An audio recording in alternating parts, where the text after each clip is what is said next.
We start today with Kansas State, and this is a team that has been a player perennially in this conference, and kind of last year was talked about as a team that would win this conference. And for their season last year, a disappointing season, I think for Kansas State fans, they thought they would be a little bit better. But Brent, I think every conversation with this team starts with the QB. To me, like it starts with a guy with experience, a guy that probably wowed and excited as much as anybody at that spot. You know, in the bowl game a couple years ago before coming into last season, and then had a pretty decent season a year ago. And you see the talent and the running ability as well as the throwing ability. It's just, to me, about consistency with him. And in a week-to-week being consistent, but also, by the way, it's not just him being consistent. He's got to get more consistency from his playmakers. Because, last season with Georgia specifically, what was the conversation around Georgia as much as anything? The drops and the big issue in terms of drops. Couldn't catch a cold, butt naked in Alaska soaking wet. Well, it's cold in Kansas sometimes too.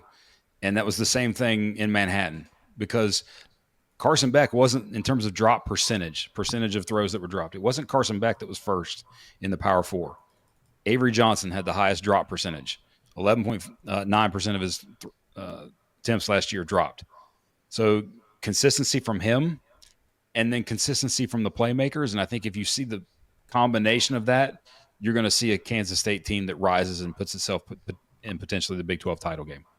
See, those are the kind of things that Brent Rollins brings to the table that you guys just need to listen up about, because that's such a good point. Because you look at Brent, I go to his completion percentage, and it's kind of like, I mean, obviously 2,700 pass yards, 600 plus rush, so the ability is more than there on the ground too. 32 total touchdowns, but the number one thing I look at is 58% completion, and that's not good enough nowadays. Like that's not elite by any stretch. And so, can he get just a little bit more from his receivers? Brent, I'm not letting him off the hook either because I watched. No. He leaves plays on the field too. He has misses that you go, that's a freaking touchdown. Like just put a little more air underneath it, and he'll walk in the end zone. So I think it's a combination, of that. But if his accuracy gets up there to 65%, to 67%, the way he can run the football, the way they run the football, the way they play defense, Kansas State's one. I got 5 teams, Brent, like 5 teams that I think are in the mix for the hunt, and this is a team that you have to put, there every single year, basically. But Dylan Edwards at running back, he had almost 200 yards against Rutgers in the bowl game. Shows you dynamic, shows you speed. Him going one way, Avery Johnson going the other way, number 2 and number 3 in the backfield, that's a problem. Now, Kleiman prides themselves on the offensive line and the line of scrimmage. And what about the offensive line? Because that's an interesting point for this unit moving into next year. It's veteran. You look at sort of from a depth chart standpoint, redshirt senior, redshirt senior, redshirt senior, redshirt junior. Like it's a lot. They got one transfer that's likely going to start at left tackle, but they also have a new offensive coordinator with Matt Wells sort of as his first year calling plays. And I also think that with the Avery Johnson conversation, much like we talked about with Taylon Green, because I actually think him and Taylon Green, outside of the size, have similar skill sets, ability to run, cannons for an arm, that kind of stuff.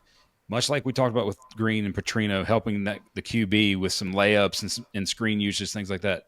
The other one of the bottom of the barrel screen teams, that would be Kansas State. Keep giving your QB some layups, up that completion percentage, try to improve that efficiency and consistency. And they also got the Southeast Louisiana transfer, Antonio Martin at running back, because they lost Giddens, who was kind of the bell cow for the most part. Yeah, he's Edwards good with the changes of pace, and Giddens was really good. I think you continuously mispronounced his name last year, and I had to correct you, but neither here nor there with that. But that's good. But that's going to happen too with guys this year too. Just go ahead and get ready for them. Yes, get ready for that. It's going to happen. Hey, especially when you talk about their defensive line. What is it, Toby Osunsame? I mean, like something like that too. So we can get to that in a second too. Hey, Mr. PFF nerd. How about this?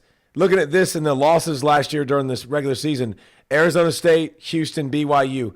1 touchdown, 6 interceptions for Avery Johnson. Like Yep. those big time moments, he's got to deliver. And another year under his belt, I think everybody expects him to. The defensive line and the defensive side of the ball, I think, will be experienced. I think it'll be deep. I think this is, they got. That's the guy that I just mentioned, Toby. We're going to go with Toby, by the way, but so I don't have to say his whole name. But like linebacker, pretty highly recruited linebacker, moved to defensive end, was the special teams guys kind of developed. He's a guy that's going to get you probably 10 sacks this year. And that's why I think, K-State is one of the 5 that are very much battling for this conference, which is the most in any league, by the way. This is because this is the most competitive league in sports. It's the Big 12. I think you're probably a fan of Austin Romaine, the linebacker. Yep. That's one of the highest graded returning players in all of He college just got football. another tackle. Despite, by the way, he made a ton of them, but he missed a ton of them too. But I love that. Well, if he improves that, like you're going to see his PFF grade and just all that stuff go even more so through the charts. But game 1, we talked about this with Iowa State. Being across the pond in Ireland, week 0, you've got to be ready to go out of the gates in a conference game, not just somebody that you're playing on a neutral site that might not necessarily affect your conference standings, but in a conference game in that scenario. Because after that, I feel pretty good about their schedule. After that, host North Dakota, host Army, which is always a tricky game, but still. I'm about to say, dang, don't disrespect our country like that. No, not going to disrespect them. Always a great game. Go Army, beat Navy. Uncle Gus, love you, buddy. At Arizona and then UCF at home after the Iowa State game. So if they get the Iowa State game in game 1, 5-0, going into Baylor, and you're feeling like you're a top 15 team kind of thing. Yeah, you're feeling good about yourself, building that momentum, and then possibly have a big year because they lost.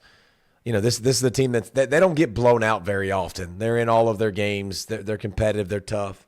All right, where are we going next? Next, we have